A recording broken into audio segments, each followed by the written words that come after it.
이번 강의 주제는 스트럼 방법입니다. 교재 14페이지 펴주시기 바랍니다. 자, 14페이지 상단에 코멘트가 달려있는 게 있는데요. 제가 한번 읽어보겠습니다. 내용인즉 기타를 배우면서 절대 서두르지 말자입니다.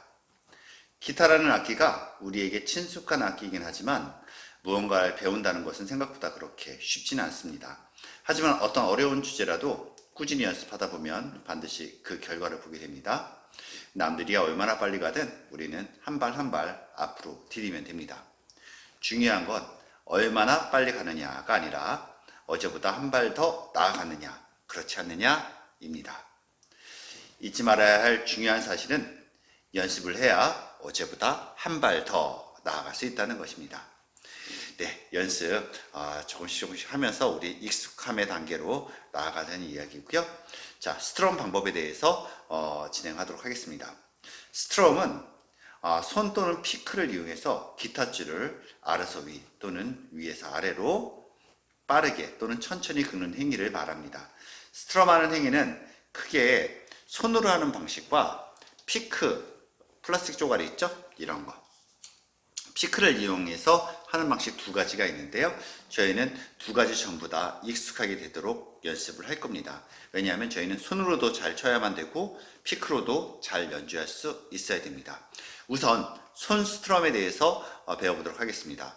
손으로 스트럼을 하기 위해서는 자, 우선 정해진 명제가 하나 있습니다. 무엇이냐면 손을 이용해서 어떤 방법으로 기타를 쳐도 그것은 기타를 연주하는 하나의 방법으로 우리가 통용될 수 있다는 거예요. 하지만 처음 시작하는 단계부터 아무렇게나 연주해도 됩니다 라고 얘기하면 너무 생뚱맞잖아요. 그래서 손으로 연주하는 여러 가지 방식 중에 대표적인 방법 하나를 안내해 드릴 건데요. 그것은 자 15페이지 상단에 있는 것처럼 가위바위보에서 가위 모양을 딱 내보시는 거예요. 가위 모양. 이렇게 가위 모양 딱 내주세요. 이 상태에서요.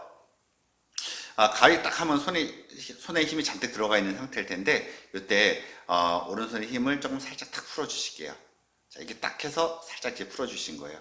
풀어주신 상태에서 이게 엄지손 이렇게 가위하면 이렇게 손가락이 말아쥐어져 있잖아요. 이 말아쥐어진 손가락을 살짝만 이렇게 펴주시는 거예요. 그럼 이게 펴져 있는 상태에서 이 세 손가락의 손톱을 이용해서 기타줄을 위에서 아래로 이렇게 연주할 거예요. 자, 이때 손목보다 손등의 움직임이 더 커야만 돼요. 예를 들어서 이걸 이렇게 움직이는 일자로 이렇게 위에서 아래로 이렇게 내려오는 방식은 좋은 방식은 아닙니다. 그래서 오른손에 힘을 빼고 손가락 끝 손톱으로만 이 기타줄을 6번 줄부터 1번 줄까지 중지, 약지, 새끼손가락을 이용해서 이렇게 연주해 주는 방법. 우리 손으로 연주하는 대표적인 방법 중에 하나입니다. 자, 기타줄을 위에서 아래로 이렇게 연주해 주는 것을 다운스트럼이라고 합니다. 다운스트럼 할 때는 중지, 약지, 새끼손가락의 손톱을 이용해서 이렇게 다운 피킹, 다운스트럼 해주면 되고요. 업스트럼은요, 기타줄을 아래서 위로 치는 것을 업스트럼이라고 하는데요.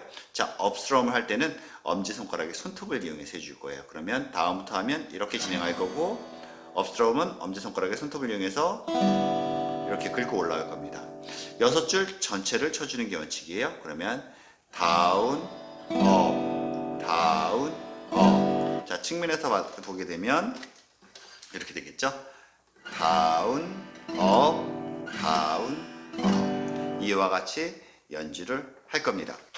자, 15페이지 하단 부분 같이 보실게요. 15페이지 하단에 용어 설명이라는 박스가 있고요. 다운스트럼은 기타줄을 위에서 아래로 빠르게 연주하는 행위하고 이렇게 사발을 엎어놓은 것 같은 네모 표시 이렇게 돼 있죠. 자, 그게 다운스트럼의 표시고요. 자, 업스트럼 기타줄을 아래서 위로 빠르게 연주하는 행위에서 V자가 표시되어 있습니다. 업피킹에 대한 설명이었습니다. 자, 두 번째로 피크로 스트럼을 하는 방법에 대해서 알아보겠습니다. 피크로 스트럼을 하기 위해서는요, 우선 이렇게 생긴 피크가 있어야 되는데요. 피크, 저희 지금 시중에 나와 있는 피크는 크게 두 가지예요. 삼각형과 비슷한 이런 피크가 있고요. 저는 눈물 피크라고 불리우는 이렇게 마치 눈물방울처럼 생각해 있는 이렇게 피크, 이런 피크가 있습니다. 자, 이런 피크는 요 끝부분, 이렇게 제일 뾰족한 부분, 요 부분으로 이제 기타줄을 터치하게 될 거고요.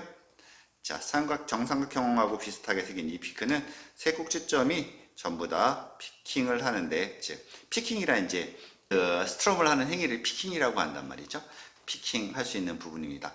요 꼭지점 끝으로 연주를 하게 됩니다. 자, 피크를 잡기 위해서는 피크 그립법을 알고 있어야 됩니다. 이것도 이렇게 하여야만 한다라는 개념이 아니라 이렇게 할 수 있다라는 개념으로 접근해 주시면 좋은데요. 제가 말씀드린 방법대로 하신다면 기타 연주를 좀 더 자유롭게 할 수 있는 방법론이 생기게 됩니다. 자, 피크를 그립하는 방법. 자, 저희 하트를 만드는 거에서부터 시작해 볼게요. 자, 저한테 하트를 조그맣게, 너무 크게 하지 마시고요. 이런 하트 말고요. 아주 조그만 하트를 만들어 보실게요. 하트를 만들어 놓고 보면 팔뚝에서부터 엄지손가락이 일자로 이렇게 올라오는 거, 이거 확인해 주셔야 됩니다.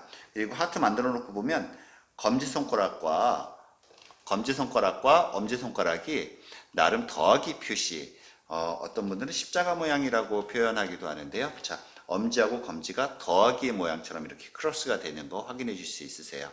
자, 그러면 이 엄지가 일자로 올라온 상태에서 이 검지 부분이 이렇게 라운딩이 자연스럽게 되는데요. 이게 알파벳 D자 모양이 만들어지기도 합니다. 자, 이런 모양에서요. 검지손가락 방향으로 피크의 뾰족한 부분을 이렇게 기타 줄에 연주될 부분을 이쪽으로 검지손가락 방향, 손가락 끝으로 하게 되고, 위에서 엄지손가락으로 가볍게 눌러서 잡아주는 형태로 됩니다. 자, 삼각형은 이렇게 잡으시면 되고요. 이렇게 눈물 피크는 뾰족한 부분이 검지손가락 손톱 부분에 가게 하고, 위에서 이렇게 눌러주면 이 끝으로 저희가 이제 연주를 하게 될 거죠. 자, 어느 피크를 사용하셔도 좋고요. 자, 피크를 잡은 상태에서 나머지 손은 이렇게 말아줘도 상관없고요. 이렇게 펴주셔도 좋은데요. 저 같은 경우는 펴준 상태에서 연주를 하게 됩니다. 이 상태에서 기타를 위에서 아래, 아래서 위. 자, 이렇게 연주를 하게 되는데요. 기타 줄은 한동안 연주하실 때 작은 소리를 내려고 노력해 주셔야 되세요. 저희가 익숙하지 않아서 굉장히 큰 소리가 나게 되는데, 자, 큰 소리가 나면 저희 원치 않는 소음으로 발전할 가능성이 높단 말이죠. 자, 피크 그립법에 대해서 같이 알아봤습니다.